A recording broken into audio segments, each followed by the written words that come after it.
Welcome to the Silicon Web Customers Guild Presents webinar, Working with Faux Fur with Daren Bost. A few words about the webinar series. The Silicon Web Customers Guild Presents webinar series offers talks by speakers on a variety of topics about costumes and costuming. The webinars are free to Silicon Web members and may also be available to the greater costuming community on a space available basis. If you have feedback or suggestions for future speakers or topics, send them to webinars@siwcustomers.org. The chapter acknowledges the International Costumers Guild Marty Gear Costuming Arts and Sciences Fund for a grant award in support of developing this webinar series, and the International Costumers Guild for making its Zoom platform available to chapters and special interest groups. A few notes on Zoom. Please set or leave your video and audio controls on mute. Feel free to chat or react during the presentation in the chat window. There'll be a Q&A period after the presentation. To ask questions, type it into the chat window. And Daren has also indicated that he's willing to take questions during the talk as well. When the webinar is over, please complete a brief survey on your experience. A little about the talk. Customer and professional mascot Daren Bost will provide an introduction to Faux Fur, the many types that are available, sources, and how to select ones that are right for your costume. He'll also discuss working with Faux Fur, including cutting and sewing techniques. Daren will share his decades of experience and provide invaluable advice to help ensure the success of your next project. Daren is a costume mascot designer with over 20 years of experience designing and building mascot and full-body puppet costumes. He is also experienced as a performer and full-body puppeteer. Daren was animatronics technician on the PBS series Big Green Rabbit and was also a character wrangler. His specialties include performing on stage and on camera, 2 and 3D design, foam fabrication, fiberglass, and working with fabrics and laminates. He's also experienced in building and maintaining and repair of animatronic costumes and construction, event coordination, and character and event staffing. At CostumeCon 42, Daren and his friend Marion Clark were awarded Best in Class Stage in the Historical Masquerade for their performance as Little John and Lady Cluck. They also received a Moosey Award for Humor by the Fiber Artists of Toronto for their performance. So with that, Daren, please take it away. Hello, everybody. My name is Daren Bost, as Phil just told you, and I am a furry character and or mascot costumer. Technically, they're slightly different, but it's not. Well, we'll talk about that as when choosing your materials and what type of thing you're going to be using them for. The biggest questions I tried to put down segments here for the questions I typically get asked the most when working with Faux Fur, and the biggest ones typically being, where do you buy it? How do you take care of it? How do you sew it together, etc., etc. And I've laid these out in segments here, and we'll try to go through them. If something doesn't make sense, please let me know, and I'll try to answer it as best as I can. As far as actually how to, quote, make a costume with it, we're just going to discuss primarily the working with it, which should lead you towards that, although I can answer questions on actually making a complete costume at another time, or we may even do another workshop on that. So let's get down to brass tacks here. Let's start with the types of faux fur. Typically, you're going to find your basic type fake furs are furs that you a lot of times find in the craft stores, Hobby Lobby, Michael's, Walmart. And when I say that sometimes also referred to as fun fur, it's typically very, very short in pile. We're going to use a sample sheet that I have here from the good folks at CR's Crafts. There'll be a link to them later on. And fun fur is very, very, very thin, relatively. It's the type of thing you typically see most children's Halloween costumes made from. It certainly has its purpose. There are also different grades of it, even on the cheap stuff. you're generally, when you look at the materials you find in places like Walmart and so forth, that fur is usually very, very middling to poor quality. The easiest way to tell how decent it is simply hold it up to the light and put your hand behind it. If you can count how many fingers you're holding up, that's not going to make a great costume.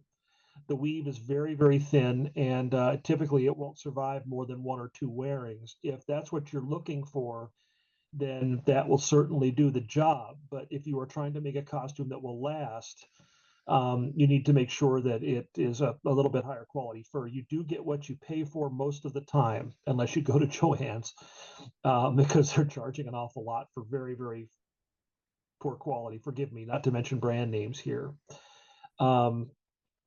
But there's basically the very thin, what they call faux fur.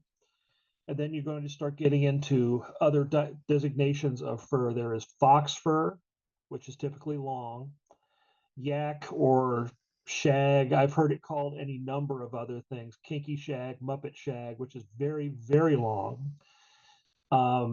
There is teddy. Teddy is pretty much like what you would, well, here I have a piece. This is teddy fur here. As you can see, this has a very, very thick pile to it. It's very soft. And also it has this has a tendency to, well, want to lay in the same direction pretty much all the time. Even if you brush it the wrong way, if you shake it a second, it goes right back. Higher quality fur will do that. And you can see its overall thickness is about so. The typically pile length on this is about, I believe they call this 5/8 of an inch. Shag fur, which is this here.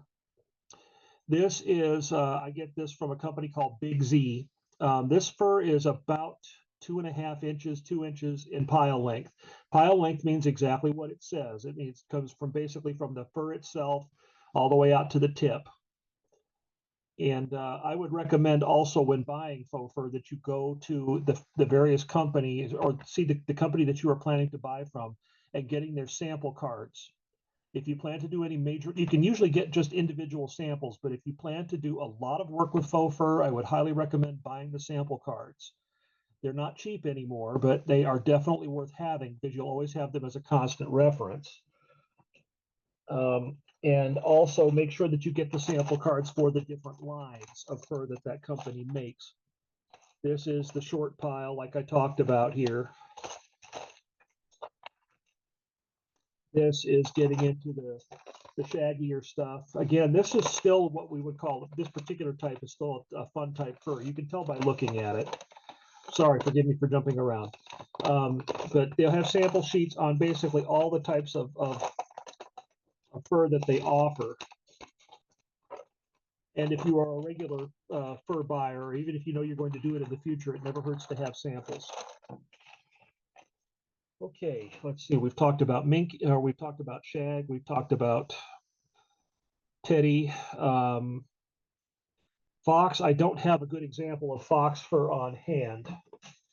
But again, basically all those names refer to the length and the pile type, not necessarily the color, meaning fox is not all auburn, red, or silver. But there are also furs that are pelted, which means that they'll look as though you were buying material for a pelted material for a coat or something like that. Or fur that has spots, various other things. A lot of that's really going to depend on preference as to what you like. The quality will be kind of telling when you hold it, feel it, and again, see if you can see through it. If you can see through fur, even some of the good stuff has a small amount of transparency. If you can see through it, you're going to need to line it more than likely. So, and then let's see. Are there any other? Oh, forgive me, please. We switch from the slides to the speaker. Oh, I'm sorry. Forgive me, please. Phil, you want to guide me on how to change that? I apologize. This is something that individuals can do on their screen. At the top of the screen, there's a control that says meeting and Daren Bost's screen. And if you want to switch, you can switch your individual views whenever you want to. So it's nothing you need to do, Daren. Oh, thank you. Okay. Sorry, I'll go back here.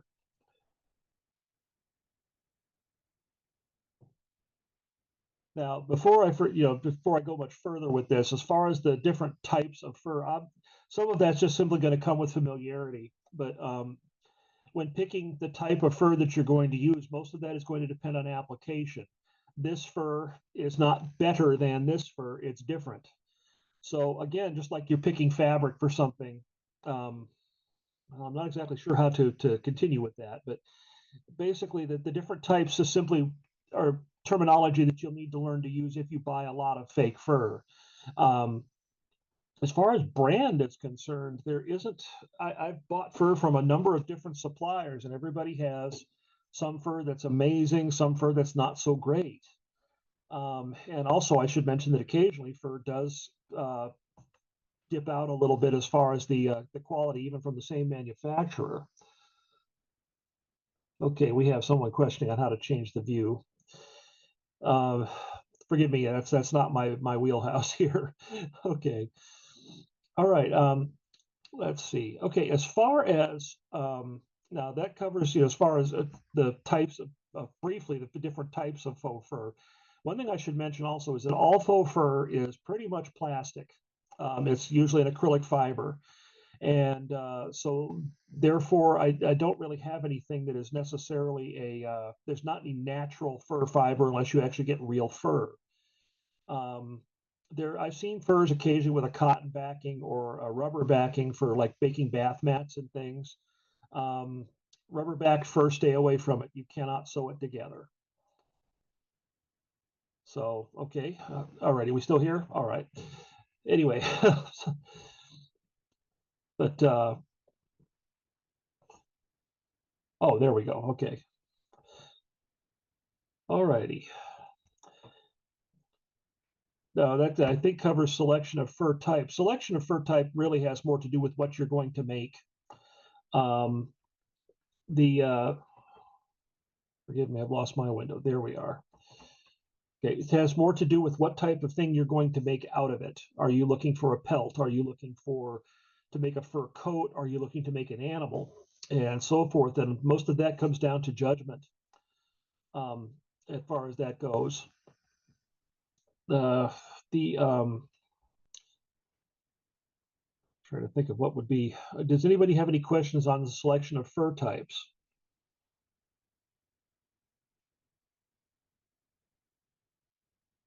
Okay, well, we'll move on then. Okay, cutting fur. This is something I get a lot. And there are a couple of different ways to do it. But one thing I could strongly suggest when cutting fur, you typically you lay the fur down, especially when patterning, you lay the fur down with the fur facing down to the table. If you can, draw your pattern or transfer your pattern to the fur, but don't cut it with scissors. Now, there are occasionally times that you're going to have to cut it with scissors, but and of course, there's nothing wrong with the good old standby like these. But I have a couple of different ways that I do it. Sorry, I dropped my electric scissors. There they are. Okay, I do have a pair of these. These are by Dritz. Now, unfortunately, I don't know who else still makes electric scissors like these, but because they have a nibbler type tip, kind of like what you cut sheet metal with, they don't cut through the pile so terribly, and they're great for long seams. However, you do lose fur when doing that. That's all that little fuzzy stuff that gets all over. Okay. And by the way, we are on cutting fur and tools, part 3. But these do work really well. However, this pair is probably 20 years old. I have not been able to find another set. I think they're probably sold by someone else. But and also I should mention, these are not that easy to control. If you goof or drift a little bit, you can really make a mess. Don't ask how I know. But the best way, if you can, to cut fur is, and this admittedly, this takes a little bit of care, is to use an X-Acto knife or a hobby knife or a razor blade for that matter, if you like. The reason being is that it cuts through the backing of the material without cutting the pile itself, the pile meaning the hairs. The benefit to this is you get a nice seam or nice edge that keeps the fur all the way to the edge without cutting it down in that area. We'll talk about how that becomes a problem when we get to seaming. But also it just doesn't make as big a mess. Now, there are, of course, times that you're going to have to cut with a pair of scissors. When doing so, though, just make sure that you use only the very, very tip of the scissors and don't draw in with a whole stroke. Otherwise, you will cut more and more of the pile away. You know you're doing it right when you can get in just, let's see, use an example. When cutting this type of material, this is easier with longer fur, but take your nip in very, very short and very tiny and do it just a little bit of that for relief cuts for darts and other things. You see, unfortunately, I did lose some fur on that. Whereas if I was to do it with a hobby knife here,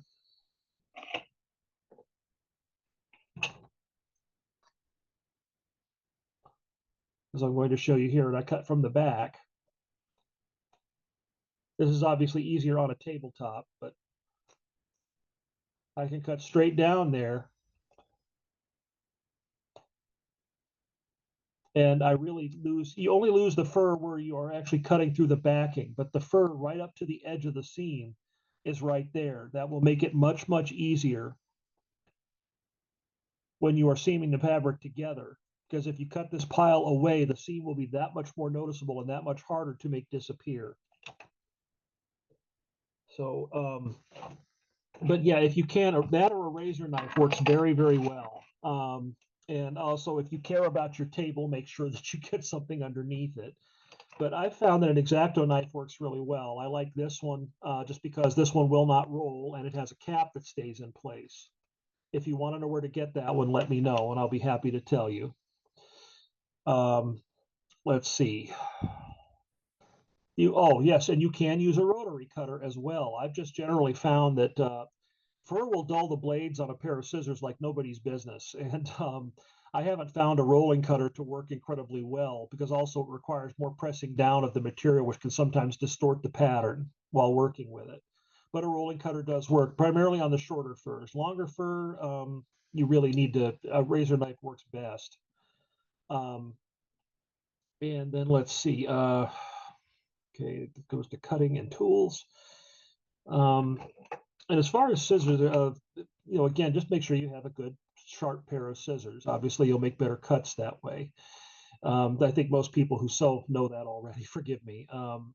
Also, I tend to keep a pair of short scissors around too, just again, because the longer the stroke, the more material you cut away, as far as the fur pile is concerned. Okay, let's see. Is everybody kind of up to speed so far? Lost my chat window here.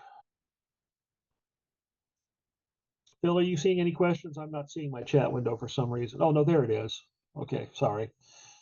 Okay, if nobody has any questions, let's move on to thread selection and needle choices. Okay, with thread, your best bet with fur is to use a heavy-duty thread. Brand name, that depends on who you have access to. I like let's see, I like Molnike if I could get it. I do use plenty of the dual duty JP Coats thread like you find at most fabric stores. There are heavier duty threads available than those, but generally a good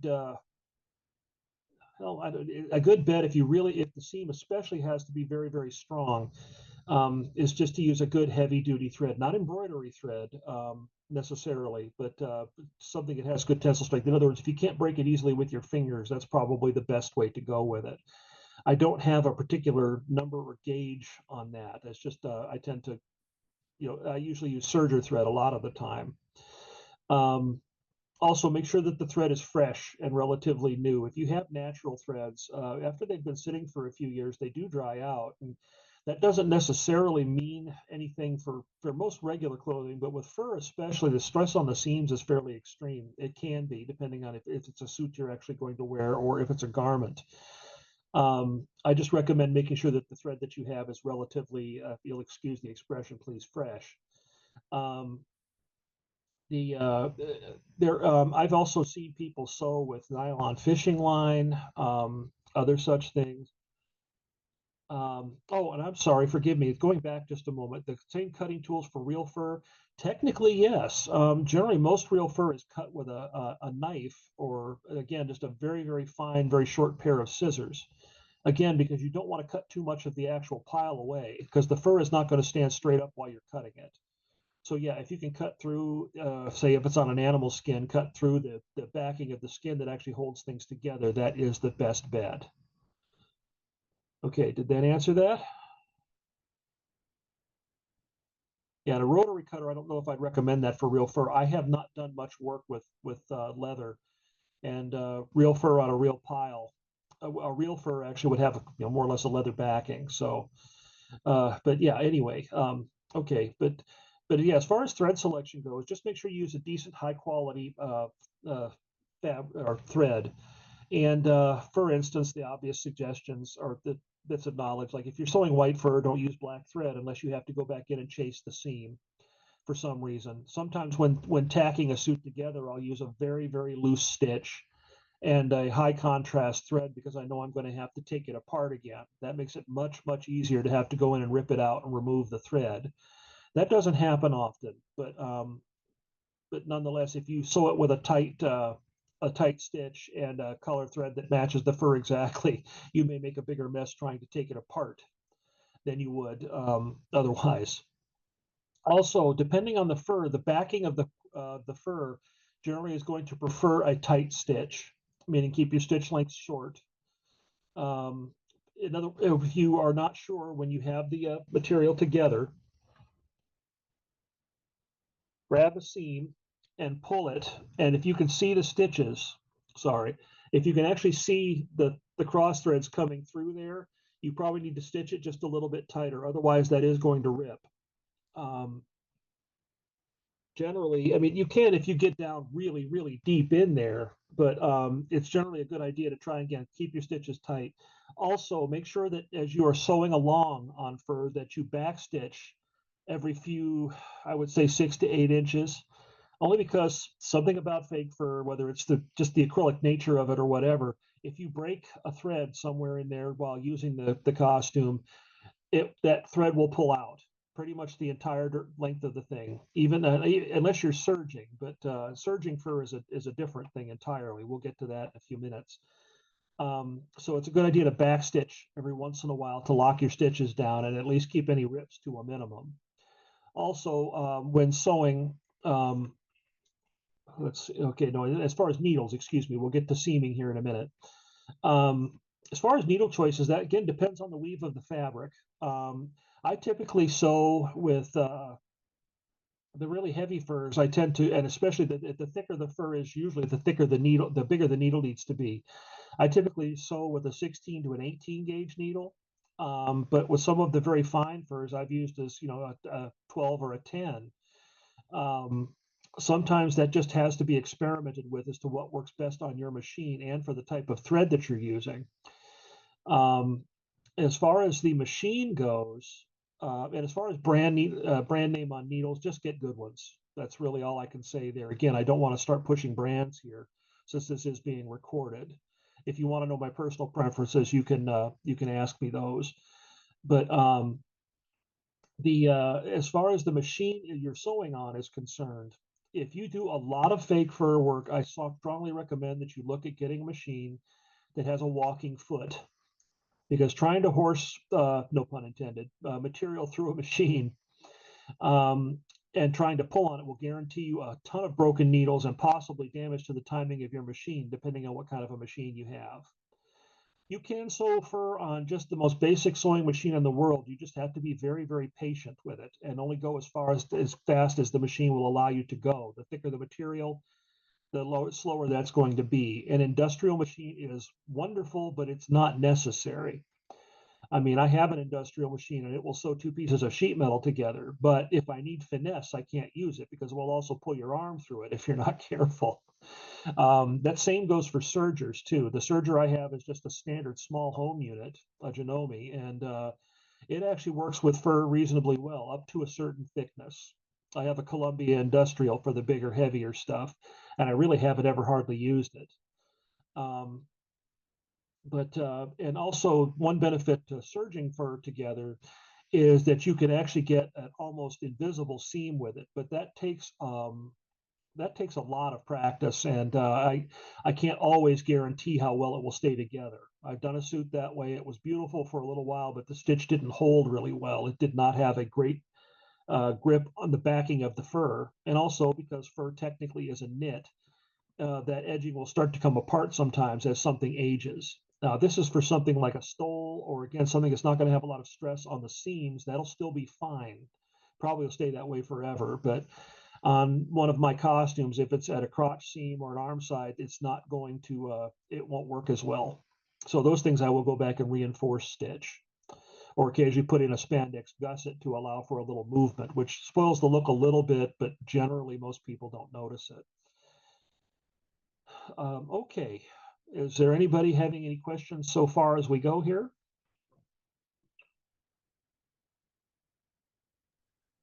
There were a couple of questions that Okay, Davenport asked. She asked, will Coates all-purpose thread work? yes, yes, that works fine. I use that as much as I use anything. Again, it depends on the application. I use heavy duty thread, not through usually a whole, like really heavy duty, not through a whole costume, but generally at the greatest stress points. And yes, ballpoint needles work very, very well with that. I also, I don't always get ballpoints. It depends again on the fabric. Fur varies quite a bit by manufacturer, and so sometimes a ballpoint needle works very well. But I just kind of, to tell you the truth, I don't know how much attention I pay necessarily, except for the gauge when I change them. I don't have a lot of ballpoint needles though. Sometimes if the fur backing is very, very thick, you'll need a sharp to get through it comfortably. Does that answer that? Gene? Okay, thank you. All right, and that was, you asked about the, I'm sorry, folks, excuse me. I have the attention span of a gnat. Okay, did we get your question answered? Okay, thank you. All right. Let's see. And then when hand sewing fur, we'll get into that, I think, in seaming here. Thread selection, needle choices. Okay, does that cover everything for needle choices and so forth? Or does anybody have any? Oh, here we go. What's the best way to figure out which seams will get the most stress on them? Look at how your clothes work. Basically, the stress is simply going to be, if it's a garment, where you move the most. Your arms, your shoulders, look at the way that, if you have a pair of jeans, look at the way that they're made. The seams are always going to be reinforced mostly in areas like the crotch and up the center of your butt, basically. So think about where whatever you're wearing is going to be pulled or stretched the most. So again, you don't always have to switch threads in between. I just simply do if it's a costume I'm going to be moving in, because I don't want to run the risk of embarrassing myself. And how much hand stitching do I do on a costume? That varies. Most hand stitching tends to go in on the head and the other pieces that I cannot get a sewing machine into. That will, and again, like I said, that varies. There are hand stitches that I will do on a body of a costume when putting in a zipper or a flap to cover a zipper, or in some cases when adding a tail or other appendage to it. And in that case, when I'm doing something like that, that thread needs to be usually as strong as you can get it, and you'll need to double stitch it and lock your stitches after every couple of stitches, because again, like I said, thread does love to pull out of fur. And again, it just has to do with the material. And it's like the top of a dog food bag. When you grab the wrong thread and pull, you can zip the whole top off of it. Same idea. Okay, and straight stitch or zigzag, that depends again on the seam that you're trying to do. I have used both. Zigzag will give you a bit stronger seam. For the most part, I just do straight seams because I get better transition on the outside of the material. So there is not, it's easier to brush the seam out. Let me phrase it that way. Okay, any other questions as far as needles and hand sewing? We'll get to hand sewing here in a minute too. Okay, all right, let's move on then. Folks, if you want to switch between the screen and the meeting itself, Daren's face and things he's demoing, there's a control at the top of your window. You should see it now. One of them says meeting, and that's the that'll be the image of the speaker, in this case, Daren. And then there's another one that says Daren Bost screen. And if you want to flip back and forth between those two, you have controls at the top that'll let you do that yourself. So you can focus either on the slides or on Daren and what he's demonstrating. Okay. All righty. Okay, and one question that I got here, Kimberly, what do you do about the fur, forgive me here, for the inside, the seam allowance? Basically, the best thing to do with the fur when you have the seam pinned together and so forth is try to brush all of the fur. Turn this glove inside out here. Okay, this is again hard to see because it's white. I probably should have chosen a different color. But when you're laying out your seam like so, basically you have your inside seam allowance, which in this case is about a half an inch. Forgive me if this is hard to see. You'll want to brush the fur as you're pinning away from the seam if you can. Try and get as much of the fur out towards the actual outside of the fabric as you can and away from where you're actually sewing. You're always going to get some over the, that'll come in on the inside, but the best thing to do is try and brush as much of it that way as you can. Avoid trimming that until you go to brush out to actually turn the garment inside out and then comb the seam out. Then you can go back in and trim so you don't cut any of the fur off that will come to the outside or be visible from the outside. Okay, did that answer that for you, Kimberly? Or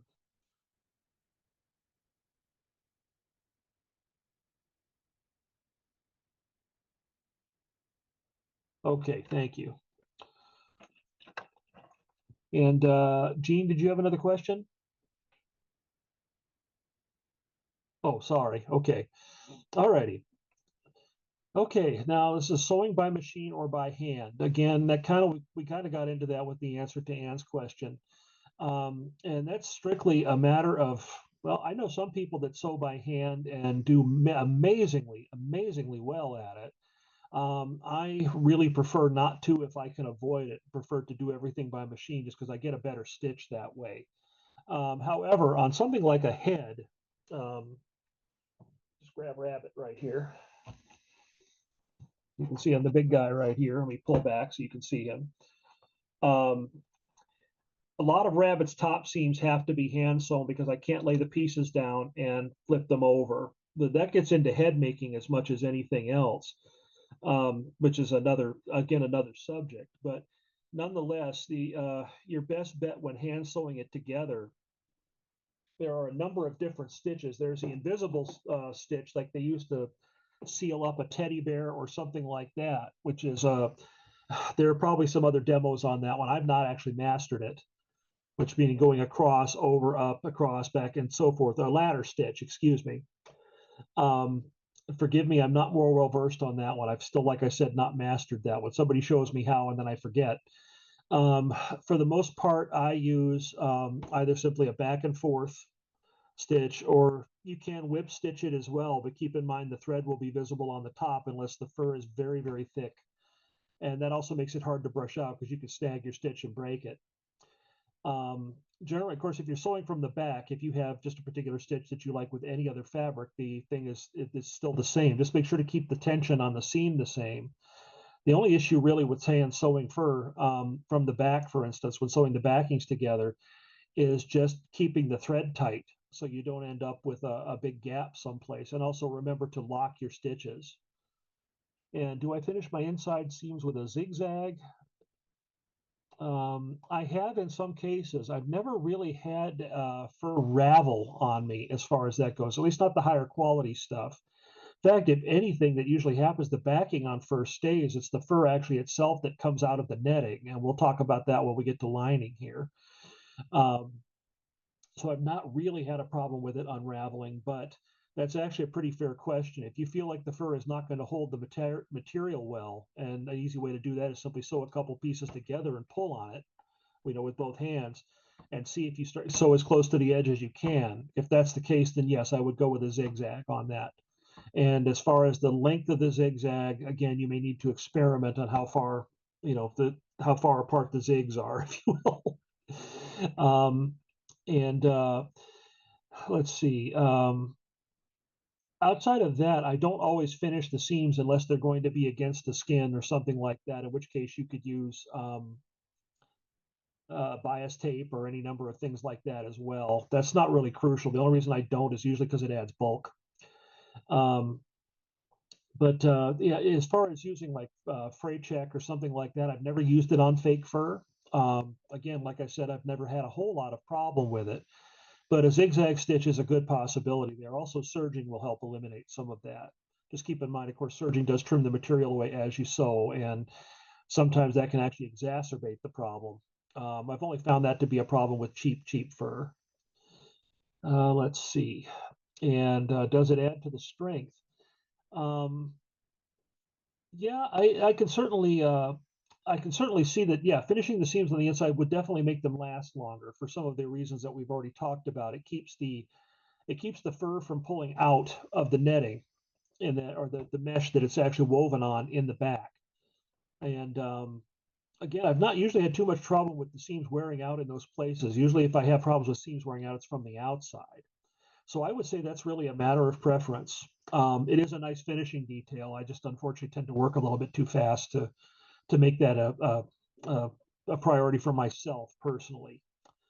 But almost anything you can do to cut back the amount of abrasion on the back of the material, finishing a seam or lining it, which we'll talk about here in a minute, is a good thing, because it simply fur doesn't necessarily wear out from the front; it wears out from the back, and that's kind of difficult to describe. But we'll talk about that here as far as seaming, and then we'll get into lining and not lining. Okay. Actually, we're already into seaming. So your seam allowances generally should be about the same as they would for most fabric. If the fur is very thick, you may have to make the seam allowance a little wider, only so the material doesn't want to creep out from under the foot as you're sewing. If you're too close to the edge, the fur will kind of squirt out to one side like a bar of soap out of your hand. And that will happen most often at the most inconvenient and worst time possible, guaranteed. You can but yeah, so making your seam allowance typically about a half an inch. I've done further in if need be in some cases, but keep in mind that thicker your seam or wider your seam allowance, the more fur you're going to have to brush into that back inside the seam or away from the seam. It'll make the seam harder to brush out and or hide. And then as far as finishing seams, some of that means from the outside, and especially with fur, if you don't pick the seams on your suit. Well, now some of this is wear here, but this glove, for instance, you can see the seam. Now, when I first made these, that seam didn't show up very well. That's because there was still a lot more fur on this. These gloves have had a lot of wear. These have seen a lot of kids at Easter. But typically, when you get this, the fur, you'll always have fur trapped in the seam. It's going to want to lay down or stay in there. Then what you need, there are a couple of different things. There's a wig brush, and a wig brush basically looks like a small fantail rake. I got mine off Amazon. I cannot find my example. My cat probably ran off with it again. Yes, that's a thing. And that works really well because it does not pull the fur out. A hairbrush will work. What I tend to use is this. This is called a slicker brush. Also, a cat brush. Or you can buy these in various different lengths as far as the coarseness is concerned. They have really fine ones for small animals like rodents and so forth. This one is just a simple one for a cat. Now, this is one I've actually used on my cat. I do not recommend that you share them.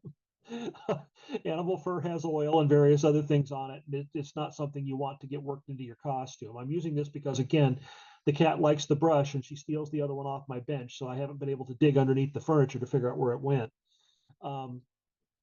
But what you'll generally do is, again, with the way that the fur lays, again, your pile length or your pile direction, I can't remember if that's weft or lay your pile in the direction that your pile goes, brush in that direction. So in this case, the fur is laying this direction. Brush in this direction when you have a seam, and you'll take your slicker brush and very carefully just kind of go in and pick a little bit. Don't make big, long strokes. Just pick it a little bit, working from the center of the seam out if you can, and that will get the fur out of the seam. That's one of the reasons why you also need to cut it with a knife. If you cut all that other material on the inside, when you try to bring this stuff out, it'll be shorter. But you'll pick at it like this, and again, just keep your strokes short and brief like such. You don't want to start doing this because you'll start coming up with a lot more fur. And keep in mind also, you lose a little bit of fur when you do it this way, which is why generally a good brushing is a good idea, but don't do this so often that you end up making the costume bare, no pun intended. But I don't know if you can see, but it's already made that seam a lot less noticeable. And that's also what we call picking, or picking the seams. And you would do this with any pile fabric, especially much so with fake fur or any other pile fabric that has that kind of a texture to it. The bristles on this brush are metal in this particular case, and this is a let me see. I'm sorry. This is a JW Pet Company brush. There have been times, like I said, this is actually a brush I use on my cat. So that pair of gloves is pretty well shot, so I'm not worried about it. But this just getting a good slicker brush, and also by the feel of the bristles, if you can put your fingers on here and do this pretty comfortably, you're probably safe using it. If you put your finger on there, it's like being a faker on a bed of nails, and you're going to run the risk of hurting yourself. Don't use that. That will draw too much material out. But these are metal bristles on a very fine on a rubber back. And a yak hairbrush will also work, although they tend to be a bit more coarse. I've also, as I mentioned, used a hairbrush in the past, but again, you don't necessarily want to use the brush that you brush your hair with for the same reasons mentioned beforehand.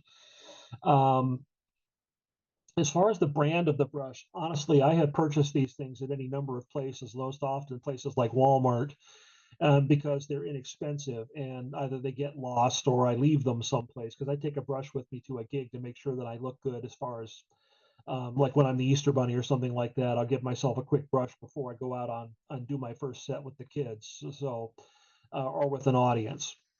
Also, keep in mind with some fur, especially like fun fur, for instance, the very, very short pile, it's almost impossible to make the seams go away on that. If I knew of an answer to that, I'd be happy to share it with you, but I don't. The longer the fur, the better the chance you're going to be able to make the seam hide. But as far as a brand name on those brushes, there are any number of them. But again, just go for, you may find one that works better for you. I generally tend to use just whatever has that type of bristle density. Where did I put it? I'm sorry, folks. Oh, there it is. That has the same type of bristle density, about like so. And this seems to work very well for me. And some things like curry combs and so forth, like you'd use on a horse, basically, if the animal has coarser fur, that's probably not the right brush. You want something that's fairly delicate with this. I've even seen people do this with a toothbrush. Although I don't think I'd want to brush my teeth with a brush with bristles that stiff, but you get the idea. However, toothbrushes do work very fine for materials that do have a pile to them, like velvet or something like that, without actually doing any damage. For instance, I wouldn't use that on velvet or minky or some of the other very, very fine plush fabrics that are available right now. The wig brush, if you can't locate it, I will try. I cannot find the link. But as I mentioned, it looks about like a small fantail rake like you'd use in your yard. Most wig suppliers carry them. They're not very big. They're typically only about 2 inches wide. They work best for areas where I've got really fine area to work in. I can't use the slicker brush, but they don't pull out any fur, which is nice. Again, I don't have a manufacturer on that. The one I got came from China, and I have no idea who made it. Again, I'd like to be able to show it to you, but I can't locate it at the moment. I will try and post a picture of that for Phil to put up on the Silicone Web Costumers Guild site. Let's see. Trying to think as far as seams. Also, of course, the usual tools that you use for seaming, like seam rippers and so forth, those will come in handy if you have to take anything apart. I don't have anything special there. But as far as the finishing the outside of the seam, which is my primary focus, the materials I showed you are typically what I use. Also, don't overlook a pocket comb or any number of things like that. Just look at the hair care section at your local beauty supply and or discount store. They have a number of things that will definitely work in a pinch. It also never hurts to have a kit with you if it's a costume you're going to display, because sometimes putting the costume into a bag or storage will add to this problem. We'll talk about that when we get to cleaning and care. Okay, let's see. Okay, the Jim Henson stitch is actually a variation of the ladder stitch that I mentioned. And again, I have not mastered that, so I'm afraid I can't show you, although there are a couple, I think there is a tutorial on YouTube. But basically, it's a stitch that you can do from either side of the seam, and especially on the Antron fleece that the Muppet people are very fond of using, you can make a seam that genuinely disappears. You can even make one disappear on Fun Fur. But again, I'm going to have to be taught a little bit more on that one. In fact, when I get that right, I would love to do a workshop on it to show everybody how. So at this point, no, I do not. As soon as I learn it and master it, I will be more than happy to start using it. So I'm sorry I can't help specifically on that. But yeah, the Henson stitch is kind of a legendary thing. I just, for some reason, never found anybody to teach me. I've seen it, I've seen pictures of it and so forth, but the learning and the doing are two different things. Did that help? Okay. All right, let's go to lining or not lining your fur. Okay, depending on what I generally tend to line my costumes for, well, there are two reasons. Lining a costume is more comfortable. Fur can be scratchy up against your skin. Depends on the kind of fur. Some, like your various fun furs and so forth, like this, again, your Halloween costume type stuff. The backing isn't terrible, but it is a knit and it is coarse. And eventually it will, wear against you. And be a little bit irritating. Also, when working from the back of fur like this, if I take my slicker brush again and do this, see how I'm raising pile on the back side of it? What I'm actually doing there is pulling the fur out from the back. So that's why a lot of times furry costumes that you see, or costume garments like this that you see, will have a bare spot here where it's just netting. And what's happened there is that abrasion from the backside, often against a part of your body, your knee, for instance, is a real commonplace, elbows, under the arm, that fur is actually being pulled out and away and just leaving the netting that the fur is woven on the inside. And so in this case, if I was trying to make a piece like this to last a lot longer, I would line it. Now, if you're wondering, if you've seen pictures of my Little John and the Little John and Lady Cluck costumes, this is actually one of Little John's sleeves. So he was made with inexpensive material because I didn't have any money to spend. And I have about 3 bolts of this stuff for some odd reason. I don't even remember why. So if I was to make that costume to last, I would line it. Now, what to line it with? Well, again, that's going to depend on how you use the costume. You can line with muslin or whatever. I do not recommend a synthetic material, or at least all synthetic, because you're going to make something that's just going to become a sauna suit. Now, fake fur is synthetic by its nature, and but you'd be surprised. Fake fur actually breathes surprisingly well. If I'm out in a breeze, I can actually feel it through my suit. The thicker the fur, of course, the less breathability. But at the same time, if the lining doesn't breathe, then that's going to make it hot. Also, if the lining doesn't give a little bit, most fake fur has a small amount of give. It's not stretchy. However, if the fake fur you have is stretchy, make sure that what you line it with is too. Otherwise, that's going to cause a problem. But you can line it with muslin or just thin cotton or something like that. keep in mind that that takes away a lot of flexibility in the costume. And oftentimes I sew my lining pieces to the pieces before I sew the costume together, rather than trying to sew a lining and setting it in separately, because trying to tack a lining into a fur jumpsuit, for instance, is a nightmare, and then trying to keep it that way. You also want to make sure that whatever you use is launderable, and we'll talk about lining or cleaning faux fur here next. One of the things you see a lot of fur costumes lined with, and I don't have a piece of this by itself, this is the kind of athletic mesh like you see, like a lot of football jerseys and stuff are made of, one thickness with all the little holes in it. This comes in a variety of colors. It is a synthetic, but air runs through it quite well. And I tend to buy this stuff by the bolt, typically just either white or black. But again, keep in mind with your furs, even good quality fur can sometimes show the lining. So make sure that your lining matches as far as the color is concerned. I know of one major theme park that has a gorgeous polar bear costume. But unfortunately, even though it's good quality, excellent quality fur, you can see the black foam undersuit that goes underneath it. It's pretty obvious, and it's unfortunate too, because it's a beautiful costume, but all the companies make mistakes. So keep that in mind, also what you're going to be wearing underneath it. Okay. Okay, and pulling the thin fur out from the back, from the backside, just from wear and tear. Yes, it can happen. If something rubs against the fur on a regular basis, it'll pull it straight out. That's why oftentimes if you take it off a cheap furry costume, you'll have a lot of pills or little rolls of fuzz inside of them. That's the fur coming out of the backing.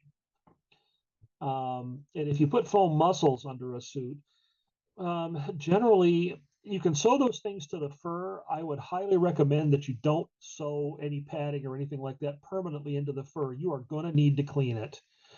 It's just generally best to make, if you're trying to actually sew the structure and everything on there, that gets into costume making, which is, again, not quite, you can sew the stuff directly to the fur. You just make those pieces and then sew them to the fabric and outline your musculature and then sew the edge of the sleeve together. I generally tend to make muscle suits or fat suits separate pieces and then just pull the fur on over them. And sometimes you'll usually get a fur that has enough stretch to it that'll let that stuff work. But if you need that kind of definition, sometimes that stuff has to be hand sewn in. As far as gluing foam to something is easy enough to do. I use 3M number 77, which is available in a spray can. The regular type of craft sprays will be usable to tack, but they won't hold anything very well. 3M77 is clear, and it generally tends to hold stuff together really well. But keep in mind, fur does not like to stay glued down very well because of the thing I talked about with the fur pulling back out. That most of the time, if you go to peel it off of there, it's just simply what it does. It's adhered to the foam, to the fur itself, and just pulls it right out. Also, glue tends to stiffen the fabric. But if you're going to use anything, make sure that it's flexible. I would highly recommend, like I said, number 77 in the can. You can still, I think, buy it at some of your hardware stores. I'm pretty much having to mail order it these days because no one around here carries it. The 3M High Strength 90, I do not recommend for using with fur. And Foam Fast 74 for the same reasons. It's a little too gooey. Those things are for gluing together foam. As far as if you really have to get fur to stay down, you can use shoe goo, which I don't really know how to describe shoe goo. It's almost like clear caulk that you can use like glue. But keep in mind that if you glue anything together with that, it is never, ever, ever coming out, period. You can also use hot glue if need be, but I don't recommend gluing the fur together to make a seam or anything like that. It will not hold, or you'll end up with something that you just cannot bend or move in at all. If you're just trying to get a piece of fur onto something like a piece of jewelry or a hard backing or a hard surface, then yes, you can do it that way. Just keep in mind to keep it away from any place you might have to sew because you will not be able to get a needle through it. Okay. So yes, I use glue, but typically not for actually constructing things with fur unless I'm doing a head. Again, we'll pull Rabbit back up here. Rabbit's head was covered in fur. I used glue to hold the material down and then hand stitched the edges while I was doing that to keep it in place on the curves. Sorry, I'll pull back a little bit so you can see him better. and especially when you're trying to get it over things like eyebrow ridges and various other things. A head like this could be seamed in such a way that it could be hand or the machine sewn, but I've always just hand sewn it, although I'm learning to pattern this stuff differently and sew these pieces together as much as I can. Also, this costume has a number of bits of fur that have been shaved, and we'll talk about that because this also can go under finishing seams. If you have a pile that's very long, like say this, and you need to get it to transition to something shorter, there is a way to do that. You do it the same way. It's going to sound stupid, but watch a video on someone grooming a dog, or watch the lady or the person that cuts your hair. When you feather, you can actually do that by shaving it. And the stuffed animal manufacturers have been doing this for a century, because most bears and so forth have a shaved muzzle where the fur transitions. That way they don't have to change the color of fabric. And I do that with, this is a clip, this is actually a pair of dog clippers. These are made by Andis. This is probably their least expensive set. And they're not too terribly expensive. And honestly, I haven't ever had to replace the blades. Just make sure that you treat them properly, lubricate them, as they say, and so forth. There are different guards that snap on depending on the length that you're trying to get. However, shaving fur is generally best done, if you can, if you have to shave a large area, by doing it while the fur is flat. Otherwise, you get little lines in it, like when you mow the lawn, you get the tracks from your lawnmower. But oh, do I use a muslin for pieces for fitting? Yes, very much so. That's something I started doing a lot more often when I started realizing how much fur I was wasting. And yes, it's never a bad idea to mock something up. Or in some cases, when I have a whole bunch of cheap fur that I can't do anything with, like that fun fur that I've got, I've actually mocked costumes together with that. Just keep in mind that fur will always lay a little differently than muslin does, but it's a good way to test a shape. But these clippers, as I mentioned, these are available for typically around $50 a pair or less. And like I said, they're a wonderful tool, but they do take a little practice to master. I would not spend a huge amount of time and energy on a costume and then go to shave it for the first time. The results may not be what you want. And again, don't ask how I know this. And by the way, I'll throw this in. This is something a friend of mine printed for me.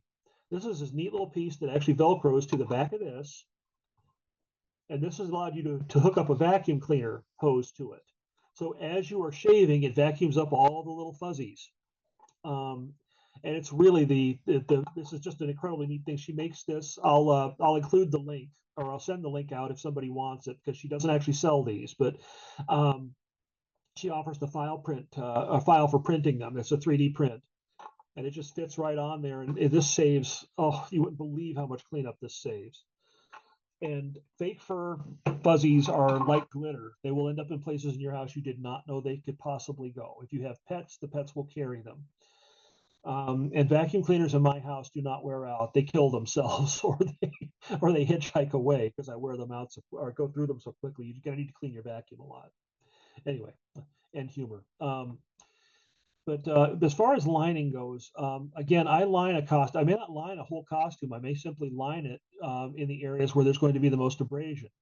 Typically, that's in the crotch area, the butt, the knees, elbows, and a lot of times along the upper part of your just above your knee, on the front side of your thigh. Some of that depends on how you're built or how the costume is possibly shaped and or padded. But lining is not a bad thing to do. Just try to match your lining material as far as breathability with the fur that you have, if you can. I mean, of course, I've also just sometimes grabbed whatever I've got to line something with, because I know it's going to be necessary. Also, around the neck and shoulders is not a bad idea, if nothing else, to absorb perspiration. And also, this is very crucial. We'll get into cleaning on this too. Is that make sure that your lining material is thoroughly washed and been through a cycle at least one time, possibly twice, possibly 3 times. To one, make sure it will not run. 2, to make sure that it will not shrink, because if it shrinks and it's already sewn to the fur, well, yeah, I think you get the idea. You'll end up with a mess. And just also to make sure that it will stand washing. If you're going to wear something a lot, it needs to be able to deal with sweat and everything else, and you're going to need to be able to clean it. And we will get into cleaning and care as far as fake fur goes from right there. Let's see. Okay, any questions as far as lining goes? Nope. Okay. Let's see. And then we'll go into cleaning and care. How do you, oh, I'm sorry. Cotton, linen, or what type of material? I have generally used, I usually just buy inexpensive muslin, or I guess, or cotton, excuse me, yes, cotton. It doesn't have to be incredibly heavy, but obviously you don't want the kind of stuff that you can actually, put a finger through it or something like that. But I generally try to keep my inner materials light and relatively natural, because they also, your knits sometimes have a tendency to absorb odors, and you want to make sure that it's washable. But again, especially if you're using cotton, make sure that you have pre-shrunk it ahead of time. This goes for anything you line these things with. Do not use coat lining, like the type of satin you'd line a vest or something like that with. That stuff, it allows you to move comfortably inside of it, but just not breathe. And the results are not good, again, from experience. I've also seen people line these things with spandex. Spandex is going to turn it into an absolute nightmare to wear, because once you sweat, it's hard to get spandex off or on. But again, just make sure that whatever material you use, it's somewhat breathable and launderable, or cleanable in this case. But I would say just usually an inexpensive cotton, preferably one color, not a pattern if you can avoid it, although I've seen it done. But again, if that's the case, make sure that you've done a dye check and make sure that it's safe. Don't use material that you have dyed yourself. In that case, I guarantee it will work its way out. Okay, cleaning and care, number 8. And we'll talk about dealing with creases, and because fur does crease. Cleaning, as far as that goes, it's easy enough to do. There are a number of things that you can use. Believe it or not, most of my costumes can be thrown in the washing machine if you have a washing machine big enough to get them in there. And ours is a front loader. Believe me, it's pretty entertaining. But I actually do wash my costumes in cold, that's big important letters, cold water, typically with woolite. But I've also used just plain old, I think it's Gain, just whatever type of material or soap that you use. Make sure it's not something that's heavily perfumed or dyed. But I've used primarily woolite for that. Been perfectly safe on my costumes for years. And you put them on a delicate cycle. They typically don't need much. You can put them on a heavy cycle if need be, if there's a lot of dirt, like my rabbit's feet. I have covers on those that can be removed, and those have to be washed. Certain colors like white and so forth, they will eventually get to a shade where they won't clean anymore. And I don't have an answer to that. Bleach does not work well on fake fur. And I don't recommend that you try it. Just because, again, the results are unpleasant. Also, it's very possible with certain chemicals, bleach being one of them, but also, and this is also true of hot water, make sure that you do not get your costume or costume pieces anywhere near warm water or heat. You'll end up with what I call sheeping, basically what that means is, as the material has been washed, it turns sheep-like. Now, this happens just over time too, but I'm trying to find an example. Right in here, again, this is a little bit hard to see, I realize. It gets to looking like a sheepskin. And what's happened there is the fibers have gotten distorted, and sometimes the heat causes them to curl up. And if you've ever seen a furry costume that looks like one of those, fake sheepskin covers on a car seat, that's what's happened. Is someone let it get into hot water, or worse, they tumble dried it in a hot dryer. The dryer can be your friend if you use it properly, but we'll talk about that in just a second. But washing it, just make sure that you wash it in basically cold water, period. If you have spots that are really bad, you can use any number of spot removers, but typically you want to use something that's meant for carpeting, because carpeting is made of the same stuff that your fake fur is, essentially. You can use Resolve or other the like. The only issue is with some of them, let's see, do we wash it? Oh, do I wash my fur before cutting it? Not always. It's not a bad idea to if you can. because some fur will behave a little differently after it's been washed. But I don't typically, I haven't really found too much need to wash it ahead of time. But that's still I'd say that's a judgment call in this case. Most of my fur is going to get washed anyway, so it's not a bad idea. It also removes any sizing that might be in the backing, making the fur stiffer and so forth. I generally find it's easier to cut before I wash it, or before it's been washed one time. As far as cleaning fur, though, the material I like to use is something called Folex. It's a carpet cleaner. That's Folex. Folex can be purchased at a number of different hardware stores. The reason I like it, and I discovered this on the set of Big Green Rabbit, is it's what the Kyoto brothers, the gentleman who built the costume, recommended for it. Folex is a synthetic carpet cleaner, and it's nice in the sense that it's water-based. It does not hurt your hands. It still wash them after you use it. But what you typically do with it is you'll spray it on the spot, work it in with your fingers or with a brush, and then you wipe it off. And you can just be careful with white. The material does the liquid does have an ever so slight green tinge to it. So I've never had a problem with anything turning green, but Folex works magnificently. And what's also nice is Folex is what's referred to as not magnetic, which means that once it has nothing to do with magnetism in this case, it simply means that it doesn't want to draw dirt back to it where it's been used. Some of your fabric or the carpet cleaners, a lot of times you ever notice you clean a spot and you get it up and suddenly the spot comes back in exactly the same place, but it's a different color. What it's doing is the residue of the soap is drawing dirt back to it. And yes, and the brand name is Folex, Folex. And there are a number of places to get it, but it is the best stuff I've ever used. I had a picture of a Coca-Cola polar bear, one of the actual costumes that I cleaned, and the difference is night and day between the sides of the head because white fur shows dirt like no one's business. But Folex works fantastically. It's also great for getting up pet stains and various other things, but it's what I like to use for hand cleaning parts, like a head, for instance, where you can't wash it. But in the washing machine, you can also dry clean fur, but make sure that your dry cleaner has experience with fur. I have had costumes come back burned, and what that basically means is the chemical process has turned it into that sheepskin material that I talk about. If they haven't done fake fur before, they're not sure, or just maybe take them something you don't care about and see what happens. But you have to be really careful. Your dry cleaner has to know what they're doing on that. If they do it right, it's fantastic. If they do it wrong, it's garbage. But otherwise, I just wash them. And then when we get to drying, our dryer has a fluff setting. And if your dryer has a fluff setting, meaning you can tumble it with air and no heat whatsoever, I will toss the costume into that and let it tumble for about 15 to 20 minutes to knock out most of the water. Fake fur will absorb water, but it doesn't like to hold on to it. So as you tumble it, the water just kind of bumps out of it. And generally, once the costume's had a little bit of that, it'll also help fluff the fur back up a little bit. I will go and then simply hang the thing on the shower rod, and let it dry by air, which is typically the safest way to do it. Do not put it in the dryer on heat, even the lowest setting.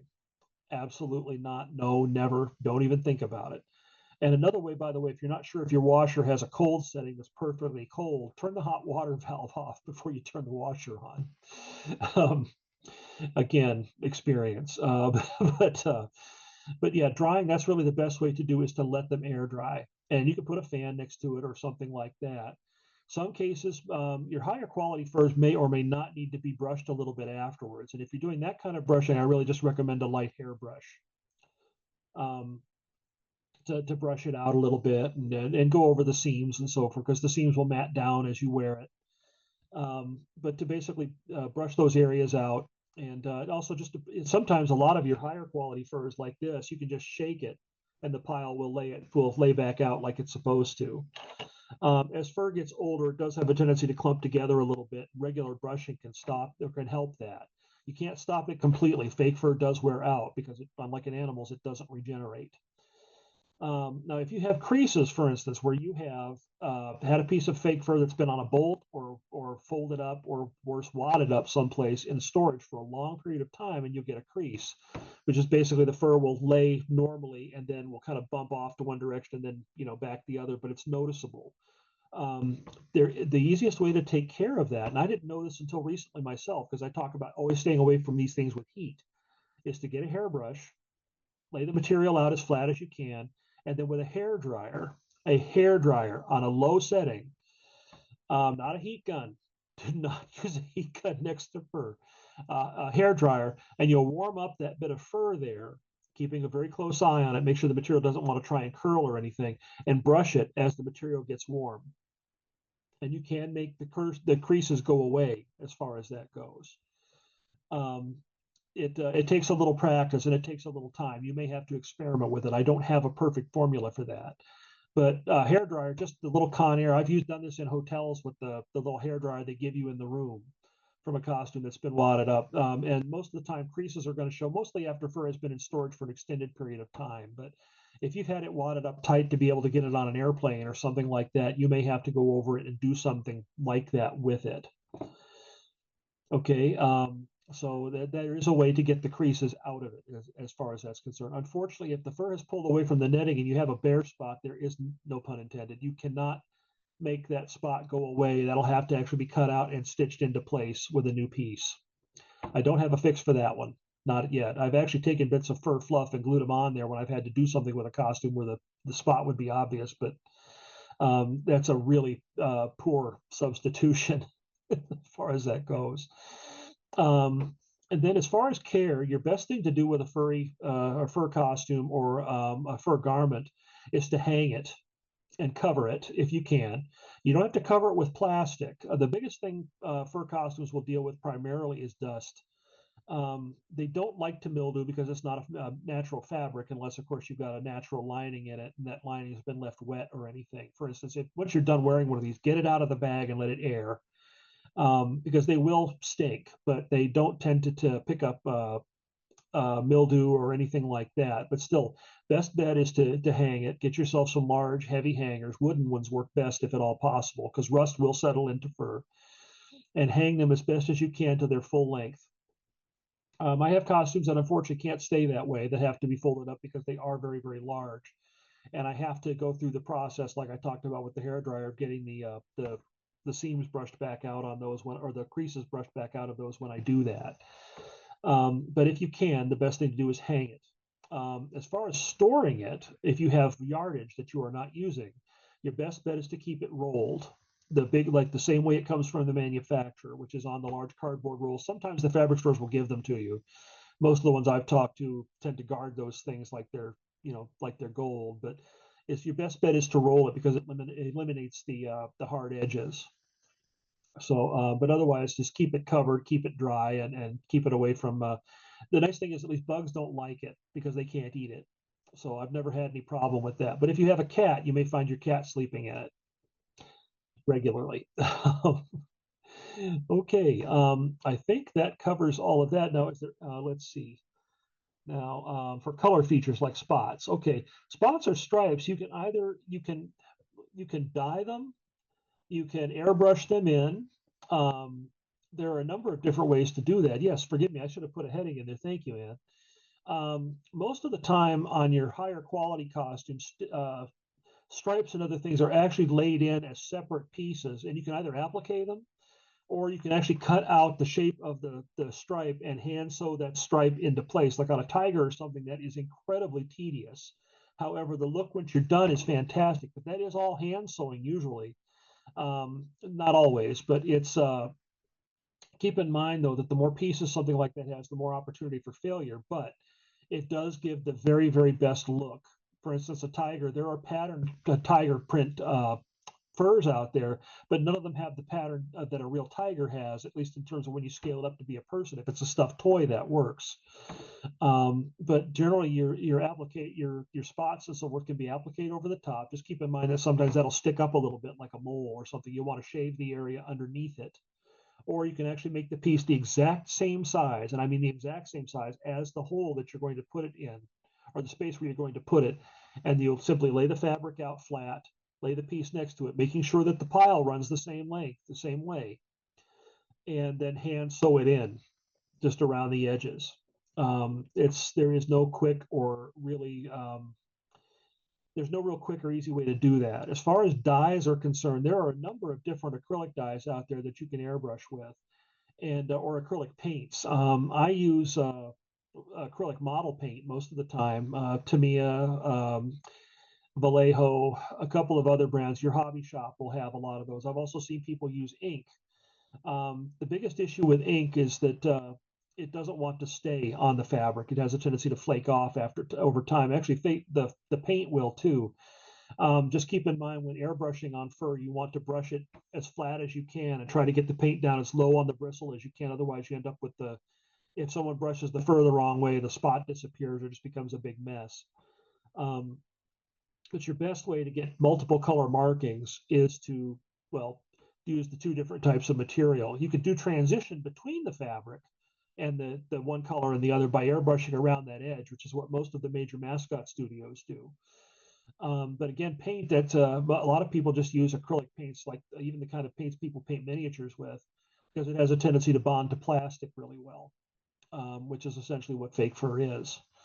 And some of that will also depend on your airbrushing skills. I don't have a particular setup that I like to use specifically. The airbrush that I have came from Harbor Freight, and it's a dual action, which means you can control the paint and the flow with one movement or with a single movement of the trigger rather than having to adjust one separately from the other. I usually use that type of thing for whisker dots or the little, faint lines of black, say around a fox's muzzle or a rabbit's nose. But actually laying in a separate color of fabric is still going to give you the best transition. Like if it's a stark transition, say on a zebra or a tiger or a giraffe or something with large spots. Giraffe costume I made some years back, the spots were all hand sewn, all 348 of them. It looks great, but it's a lot of work. But there is no good way to paint them when you have something that big anyway. Also keep in mind that the paint will have to be retouched occasionally once you clean the costume if you clean it regularly. If it's a piece that doesn't get cleaned often or a piece that's cleaned by hand, you can use it more readily. All righty. Let's see. And how much extra fur do you need? Okay, that's an excellent question. And forgive me, I should have caught that beforehand. I generally recommend if you are making a full costume, you should buy at least 1 to 2 extra yards of the material. If it is the last of the material that they have, if it's, say you need 8 yards and they've got 10, buy all of it. If you ever have to repair the costume or replace a piece, you will need it. And just like any other fabric, dye lots on fur fabric vary. And it doesn't even matter if it's the same stock number, same vendor. It may not be exactly the same shade when you get it. There are always manufacturing variances. It's a very good idea to make sure to buy extra yardage. When I do an Easter bunny, for instance, if I buy new material for it, I always make sure to get a couple of extra yards because I'm going to need it for hands and feet because those parts are consumable, which means that I typically get 1 season out of a pair of gloves and then I have to get rid of them because they're just shot because of all the contact I have. For the character I play at the Rocky Mountain Railroad or Colorado Railroad Museum, Spike the dog, because we work in an actual working rail yard, Spike's gloves are destroyed typically after about 2 shifts. So I can wash them up to a point, but I generally have to replace them. And unfortunately, there's no great way to make white fake fur work against coal dust. So I can guarantee you it does not wash out. But it's a very good idea to have extra yardage, like you would with any garment you're going to use a lot. But with fake fur, it's especially crucial to make sure you buy extra fur. You may not be able to match it again. Even shades of white don't always match. I have some white that's got a slight yellowish tinge to it, another that is refrigerator white. They came from the same vendor, and they're the same type of material, but they don't match. So that's been entertaining. That's why I wear a coat with my Easter bunny, so I don't have to worry about my gloves matching perfectly each time. I have that separation. But yes, having extra and let's see. And also because, as she mentions, they won't let you use, if you have extra fabric, make sure that you have enough of it running in the right direction. Well, you want to have the extra so you can pick out which way the pile needs to lay. Because again, you don't want to sew the back of your glove to the front of your glove, for instance, and have the pile running the wrong way on the other side. So that's I'd say that's a pretty good description of that. Oh, one other thing. When you're laying fur on something, for instance, like if you're doing a head, and I'll mention this right away, is when you're laying the fur down, if you look at your cat, your dog, your horse, whatever you have as an animal, the fur lays in a direction going away from the animal's nose. That's where it starts. And it works that way all the way down their body. Now, if you look at the edge of a foot, for instance, the fur's coming towards you. Well, if you followed that in direction from the nose, it's the same. So fur pile generally tends to run, if you're standing up in a costume, tends to run down, if that makes sense. But starting at the nose, just figure the direction from going from the nose back, and the fur lays that way. If you have it lay the other way, it may not look exactly like you'd like it to. And also, if someone brushes up against it, it'll be that much more noticeable. Fur has a tendency to want to lay with gravity. So if you're trying to get something that's frillier and wilder looking like a lion's mane, you can sew it upside down so it lays out, like so, like a fern. And you can get a better effect with that. Just keep in mind, it makes it harder to brush out that way. It can sometimes make the netting underneath it show more than the others. Okay, I've got one more slide to share here. Let me bring this up. Oh, somebody gave me a vacuum cleaner suggestion, by the way. Sorry about that. Yes, a shop vac will definitely last longer for picking up large bits of stuff. That's a very, very good suggestion as a tool to have. I do have a shop vac down here in my basement, as well as a small shop vac. And the fur collector that I showed you earlier, the 3D printed one, this is designed for one of the little shop vac hang-up models that fits on that. It's noisy, but it works. Forgive me for not catching that beforehand. And thank you. That was from Sabrina. Thank you very much. I appreciate it. Let's see. And I'm sorry, I'm trying to get that other slide here so I can share it. Okay. Now these are the people that these are the people that I use primarily. There are a lot of fur suppliers out there, and not to mention there are a number of ways to buy fur online from China and various other things using Temu or AliExpress. I have not ordered directly from China. I've never needed that much material. Of the various companies here, CR's Crafts is one most people are familiar with. They have a tendency to make or to offer fabrics for stuffed animals. And from what I can gather, most of their material is actually from a company called Monterey Mills. Monterey Mills makes excellent fur. However, they used to be a retailer. They do not do that anymore, to my knowledge. So you can't buy anything from them unless it's you're looking to buy 10 or 12 bolts of something. But CR's Crafts does have stuff if you need it relatively quickly. And then they have it all grouped according to type and so forth on their website. Their prices and shipping, I would say, I'm not going to go into any of that here. You need to check that for yourself as to what works best for you, just because I'm not trying to put anybody down here. But CR's Crafts is one place, and you go to their page, look under doll and bear supplies, and then it will have faux furs listed. Howl Fabrics is a relatively new company. Howl has been catering primarily to the furry and quote fursuiter community. They offer a huge number of colors, and they are constantly adding to that. In fact, I want to read. You saw the rabbit head I was showing here. I want to remake it with one of the furs that they sell called Butternut right now because it's the right shade. But then their fur is extremely high quality. They do have a tendency to run out of colors quickly. If they have what you need, buy it when you see it because you may not have enough. They might be down to 3 yards of something. It should typically tell you when you go to their site. But if they have a fur, they tend to sell out quickly on some colors. So make sure that you jump quick. But they're down in Florida, have excellent service with them, no complaints. Big Z Fabrics. There used to be Distinctive Fabrics, but Distinctive Fabrics seems to have gone in California, has gone primarily designer fabrics, and I have not had any. My last bit of luck with them was not fantastic, just because I don't know whether they were reorganizing or which, but I'm not even sure they sell fur anymore. I couldn't find anything on their website. But Big Z is, again, a California company.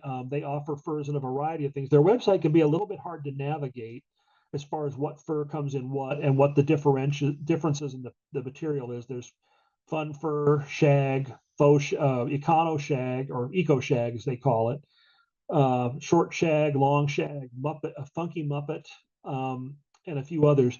That's a company I highly recommend. Spend the money and get their swatch list. It'll have a piece of everything on it and the colors, and that is worth the $45. At least that's what they cost when I last bought them. If you use fur a lot, the swatches will pay for themselves in really short succession. They also do swatch individually. So does Howell. The last company here is NFT, National Fiber Technology, and they are the people. We didn't get into them because I don't work with their material much. If you've ever seen a fake fur in the movies like Ape Suits and Planet of the Apes and so on and so forth, these are the people that make the fur, that material. This is the kind of stuff when money is no object and realism is absolutely necessary. What you end up with is stuff that behaves almost like real animal hair. You still have to care for it carefully because it's sewn onto a stretch netting, which means you can also make a stretch wig out of it or make a bodysuit that moves easily and so forth. But for fair warning, it is not in the least bit cheap. It's also custom ordered. You can get swatches from them for a few colors. They have a thing called a ring that they make that has samples of all their different colors on it. But typically the material that they do is made to order, and you have to pay for it ahead of time. But in terms of the service and the quality, it's second to none. I've had no issues. I did a lion's mane with it, and that costume still looks wonderful 20 years later. Unfortunately, it doesn't belong to me, so I can't show it to you. But that stuff comes up to 6 and 7 inches long in some cases. Unfortunately, I don't know if Ray Bradbury made it on here. I think she used some of it on a costume she's working on now. But that's where you go if you really want the absolute very, very best stuff. And that stuff can be machine sewn. A lot of what we've talked about here goes into it. Most of the time, you'll hand sew that. Again, it has a stretch backing, so it does require the techniques necessary for sewing exercise wear or something like that to get the seams to stay together. But those are the people that I tend to use. As I mentioned, there are other people out there. You also can find material on places like Etsy or Amazon with vendors that are selling it individually. Keep in mind, if they can't swatch, if they try to get a swatch if you can, because what looks really good on a screen might be a shared picture with somebody else or something that they pirated from someone else. The results are not guaranteed. These companies here that I've shown you, or I'm showing you, are companies that will send you what you send to get a swatch of. And usually I've never had an issue with them being wrong or anything like that. And also they've all been reliable as far as that goes. Big Z especially, sometimes they'll have that stuff to me in 3 days. So some of it depends on when you place your order. But I've had good luck with all of them. And if I have a preference, I don't know that I necessarily do, but most of my business ends up usually going to I just usually Big C or Howell just because of the colors that they offer. So there is also Tex 10 Textiles down in Texas, which makes good variety of fake fur, but they do not sell retail. So unfortunately, I wasn't able to get any information from them. If anybody has any others, let's see. Do I ever hook and hair tie into faux fur? Oh, okay. You mean as far as the hooking into the back of it or hooking into mesh to make it look like fur? Is that the question? And okay, I'm assuming that's what she means, but I've done that just a very little. You do that like you'd hook a rug using the netting on the fur. Typically where I've seen that used is on mascot costumes that have a long neck. And the Philly Fanatic is an excellent example of this. Also Orbit for the Albuquerque Isotopes and other mascots that have the head sitting up on top of your head where you're seeing out through the throat. They will sew a piece of mesh in there. A lot of times it can be rug hooking mesh, it could be power net. Power net is a wonderful stretch material that you use for a lot of dancers' costumes. And so where you hook bits of fur or fur plush into those spots, and you do it very loosely so that you can see through it, yet at the same time, you still end up with something that doesn't look like a great big screen. I haven't done a lot of it, but yes, that is a great way. You can also add little highlights and so forth in the material that you already have. The size of the material that you use, whether you're using embroidery floss or yarn or just more fur, will depend on what size rug hooking needle you use. Just keep in mind when poking through fake fur, especially if it's densely woven, it may cause the material to pucker a little bit. And how do you sew hard plastic features on? Hard plastic features usually need to be glued, and I will usually glue those to I will cut the fur away from those areas and glue that to the understructure of whatever it is I'm doing. You can hand sew it in place, but you'll have to drill holes or something to secure your stitches. You can glue stuff over the top of fake fur. It's just hard to get it to stay down flat because it'll tend to glue to the pile and then want to pull away a little bit and just kind of hang there. And in most cases, something like hot glue or shoe glue will work. Shoe glue will have to be clamped. Hot glue, you just wait till it cools. But like when I put eyes on a costume, like Rabbit's eyes, for instance, let's get him up here again. Rabbit's eyes are hard plastic right here. And this is actually the kind of mesh that they use for, you see it in tent windows a lot, for instance. It looks like window screen, but it's actually vinyl coated fiber. But these eyes are actually glued just directly to the fur on here. If his eyes were sunken more, I would have them set back into the material and wrap the fur around the outside and set the eye back in to get a little bit more depth. I was trying to mimic the stuffed animal when I made him, so we just let his eyes sit on top like they do. But yes, you can glue directly to it. Lips and so forth. I've never really done lips on a character. I do like the lower lip on an animal, where I'll sew black bias tape around the edge there to make that lower black lip, but I've never really done that necessarily in vinyl or hard plastic. I've seen people do that with taxidermy inserts and glue to them. Okay, any other questions?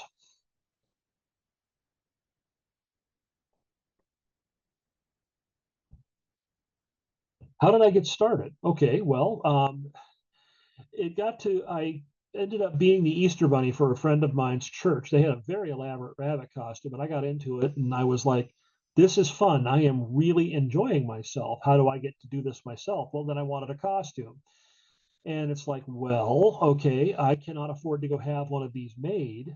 After doing, there weren't a lot of big mascot companies. There was no internet that advertised about doing stuff like this. I checked with some of the local suppliers and so forth, and they wanted, at that time, what would have been, new car money for a suit. And it's like, I can't do this. I thought, well, I know how to sew from. Oh, and yes, you're very welcome, Greg. Gene, thank you. Sorry. The I basically I learned how to sew in home economics in school because it was a requirement back then. You had to learn how to sew and cook as well as work with metal and wood back when they had shop. But I learned to sew there, so I just simply began extrapolating on that, and I ruined acres of material learning how to do this. And my first costumes were awful, and they kept getting better. And I just continued to ply my craft, working with patterns and various other things. And when there were no answers to be had, because at least again at that time, there were very few people doing furry costumes that I knew of any, other than what you saw in a theme park. And the people who do those costumes are generally not willing to share their secrets, so or bound by a non-disclosure agreement. So I had to learn, and basically it was just a trial and error, experimenting. And I got started sewing kind of the same way I got started performing. Just basically trial and error.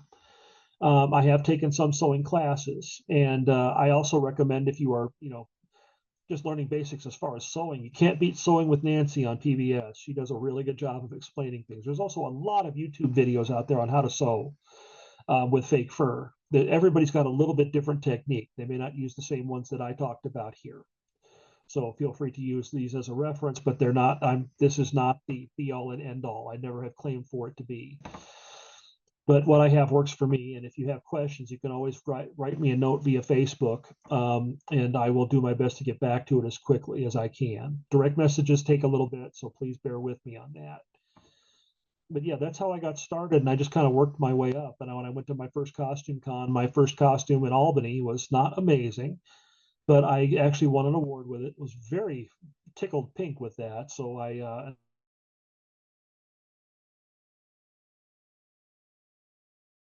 The screen is frozen for Daren right now. And so I'm going to thank Daren for his presentation. It's been very thorough, and I have thoroughly enjoyed it. The next webinar, the International Costumers Guild Press, is a publication arm of the International Costumers Guild, and its mission is to publish long-form content, including books and monographs on topics related to costumes and costuming. I'm the editor-in-chief of the ICG Press. I'll be talking about the ICG Press, how it got started, its purpose, how it operates, and its recently published and upcoming books. So that webinar is going to be March 9th from 1 to 2:30 p.m. Pacific time, 4 to 5:30 p.m. Eastern time. The upcoming webinar announcements are emailed to Silicon Web Customers Guild and International Customers Guild members. They're posted as events and notices on Facebook, and they're published in Silicon Web's The Virtual Customer magazine. Information on upcoming webinars also appears on the calendar page of the Silicon Web Customers Guild website. Recordings of past webinars are also available, including this one, on the webinars page. Information on joining the Silicon Web Customers Guild is available on the Join Us page. We'll be having 2 more webinars, one next month and one the month after, so we hope that you are able to join us. Thank you very much for joining us today.